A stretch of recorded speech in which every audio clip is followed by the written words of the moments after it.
Hello guys, good morning সবাইকে। আমার চ্যানেলের আরও একটা নতুন ব্লগে তোমাদের সকলকে স্বাগতম। তো গাইজ আজকেও সকালবেলা কিন্তু ঘুম থেকে উঠলাম এই সবেমাত্র, আর এখন বাজে কিন্তু এই 6টা।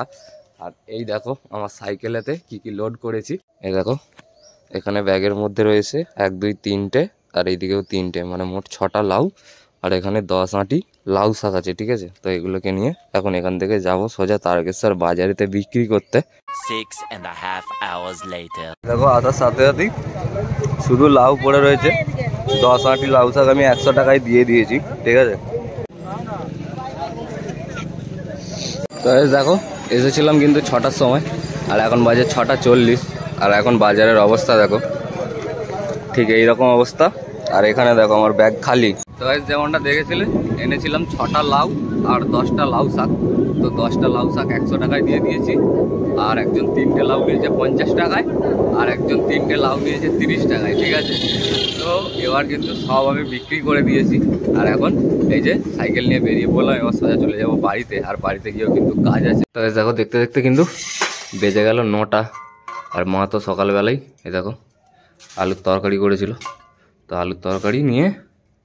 আর এই দেখো আমি এইমাত্র রামনারায়ণপুর গিয়েছিলাম, আর রামনারায়ণপুর থেকে চপ নিয়ে এসেছি। আর এই চপটা আর এই আলুর তরকারি দিয়ে সকালবেলা খাওয়া দাওয়াটা করে নিই। দেখো বাড়ি থেকে মুড়ি টুড়ি খেয়ে নিয়ে চলে এলাম সাইকেলে করে। ওই যে ওখানে নাউল, এখানে 1 ব্যাগ আলু বীজ। আর এই দেখো এখানে আজকে আমাদের এই যে এই একটা গোটা জমি, এই জমিটা দেখো বাপি আর মা আলু বসাচ্ছে। এবার আমিও আলু বসাবো। তো যেমনটা দেখেছিলে, জমিতে এসেছিলাম প্রায় 10টার সময়, আর এখন কিন্তু বেজে গেছে 1টা। আর দেখো পুরো জমির কিন্তু আলু বসিয়ে কমপ্লিট হয়ে গেছে, ঢাকা দেওয়াও কমপ্লিট হয়ে গেছে। আর বাপি মা তো চলে গেছে অনেকক্ষণই বাড়িতে, আর আমি সবার শেষে এখানে আলুগুলোকে ঢাকা দিচ্ছিলাম। আর আমার তো ঢাকা দেওয়া কমপ্লিট হয়ে গেছে। তো এবার কিন্তু এখান থেকে চলে যাব সোজা বাড়িতে।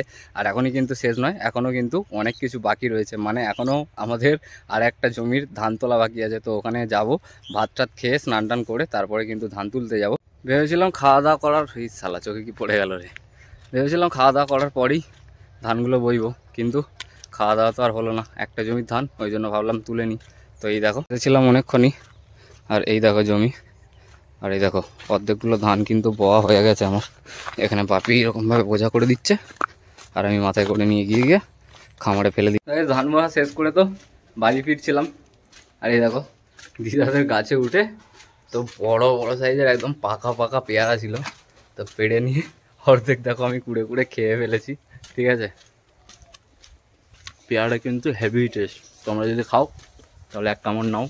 তো সন্ধ্যা হতে না হতেই চলে এলাম কিন্তু আমাদের বাড়ি থেকে মাত্র 5 মিনিট দূরে একটা চপের দোকানে। আর গাইজ কি বলবো, এই যে চপের দোকানটা তোমরা দেখছো, এখানে চপ মাত্র 6 টাকা পিস।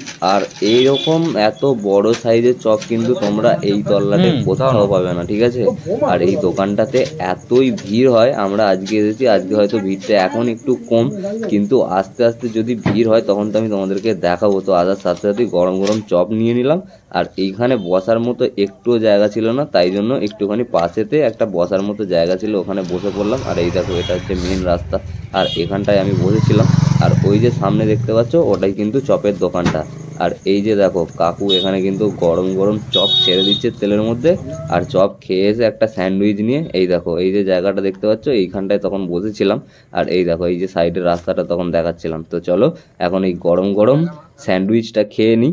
আর তারপরেই দেখো প্রীতম কিন্তু একটা ঢুকে গেল মুদিখানা দোকানেতে। এবার এখান থেকে কি খাবার কিনছে, এবার এখান থেকে যাব সোজা ওর মামা বাড়িতে। তো গাইজ আজকে আমি সারাটা দিনে যা কিছু করলাম আমার আজকের ব্লগে আমি তোমাদের সঙ্গে শেয়ার করলাম। তো গাইজ আমার আজকের ভিডিও তোমাদের কেমন লাগলো কমেন্ট বক্সে কমেন্ট করে অবশ্যই জানিও। আর চ্যানেলে নতুন হলে চ্যানেলটিকে সাবস্ক্রাইব করে পাশে থাকা বেল আইকনটি প্রেস করে দিও। তো গাইজ তোমরা ভালো থেকো, সুস্থ থেকো, পরিবারের সকলকে সুস্থ রেখো।